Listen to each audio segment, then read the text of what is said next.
in a terrible rut. Eat and sleep, and that's about all.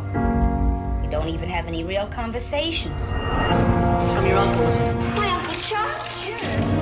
Charlie. Oh. Charles, you're looking great. One of the prettiest girl on the block. Charles.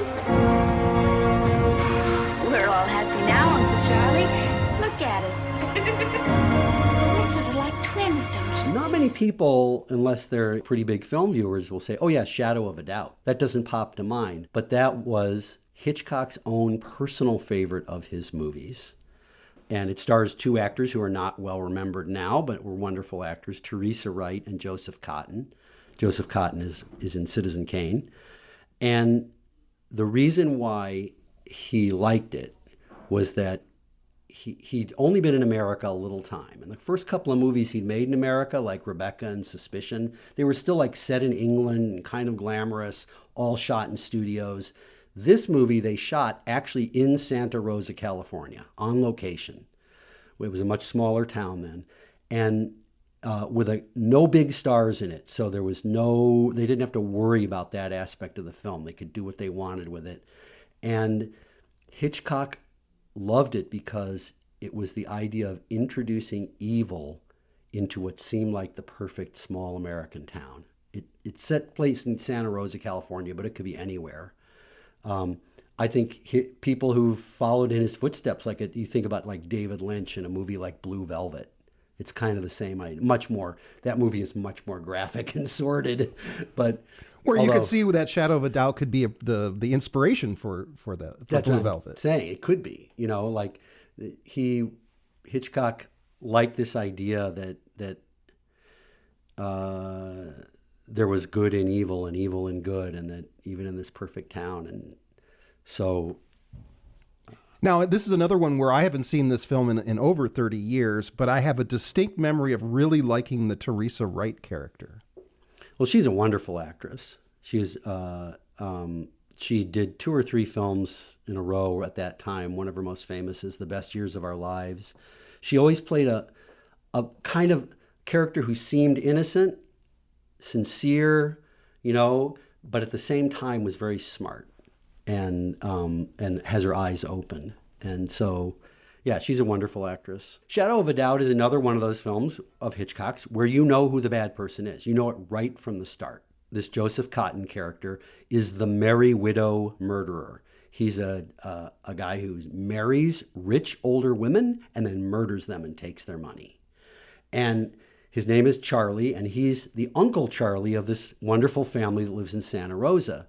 And the Teresa Wright character, the teenage girl who loves her Uncle Charlie, is also named Charlie, which is interesting because they even talk about, we're like twins, But the thing about it is that she's very good and innocent, and he is the epitome of evil.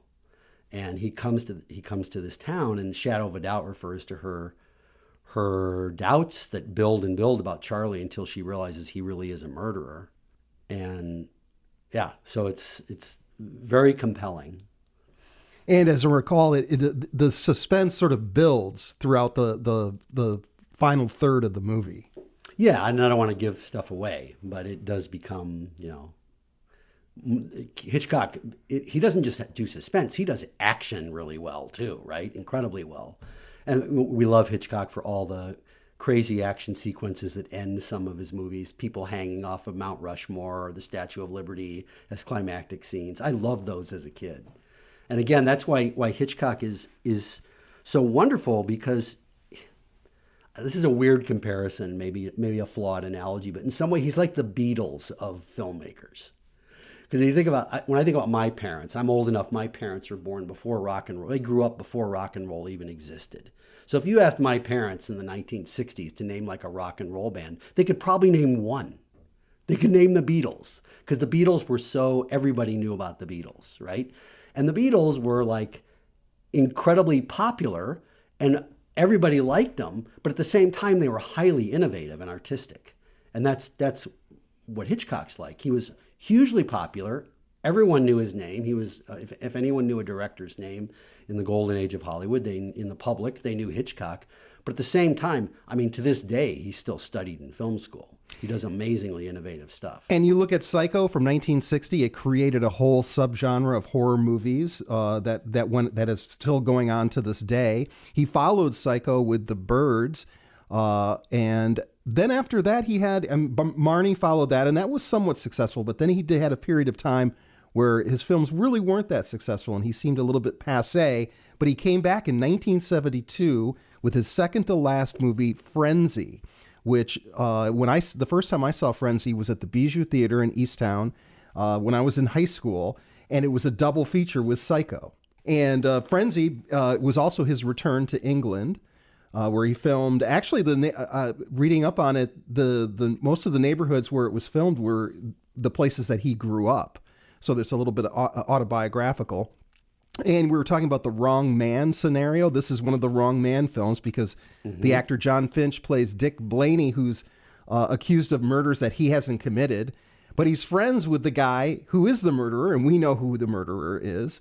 And then there's Alec McGowan, who plays the police inspector who's trying to figure things out. And it really fits in with Psycho, but it's also, you can see it's Hitchcock's first time it's an R-rated movie. There's nudity, and the violence is a little bit more graphic. Yeah, it's his only R-rated film.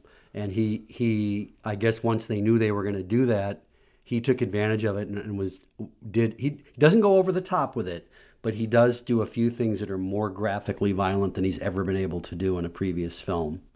By today's standards, Frenzy is, compared to horror films now, it's tame. Yes. Right?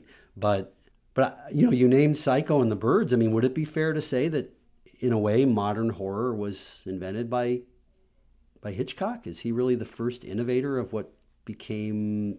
I mean, there were plenty of psychological horror films, but in terms of... Yeah, I mean, you think about horror films before Psycho, and they primarily were like, monsters...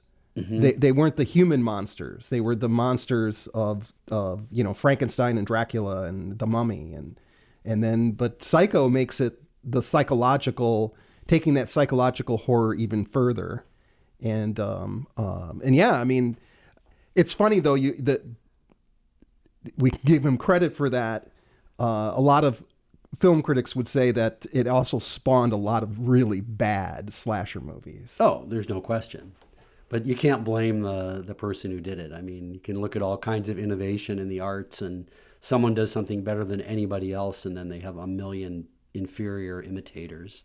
So you saw Frenzy for the first time in the past few days. What was your impression? I thought it was good. I mean, it was. I looked at some of the extras on the DVD, and his daughter, Patricia Hitchcock, who often does show up commenting on his films, said it was a return to form for him, that he'd been kind of forced to make a couple of bad studio films in the late 60s, and this was like a good old-fashioned Hitchcock film again. But it's also funny. There's parts of it that are funny too. And the chief inspector is married to a woman who is experimenting with cooking different cuisines, but that's a way to sort of make fun of the British diet as well. I mean, they're not really making fun of the international cuisine so much as the home cuisine. What's funny about that character, she's making this unbelievably awful food. She thinks she's making like gourmet French stuff. All her dishes have these French names and French sauces, supposedly, but really all they are is taking, we think of British food as bad, and making it worse. And the husband can't even eat it, the detective. But what's interesting about her, she seems like this, unimportant character, but she keeps telling him stuff about the case, and she's on the right track. So that's Frenzy from 1972 and Shadow of a Doubt from 1943 by director Alfred Hitchcock. Women keep busy in towns like this. The cities, it's different. The cities are full of women, middle-aged widows, husbands dead. Husbands who've spent their lives making fortunes, working and working. And then they die and leave their money to their wives, their silly wives. And what do the wives do, these useless women? You see them in the hotels, the best hotels every day by the thousands. Drinking the money, eating the money, losing the money at bridge, playing all day and all night, smelling of money. Proud of their jewelry, but of nothing else.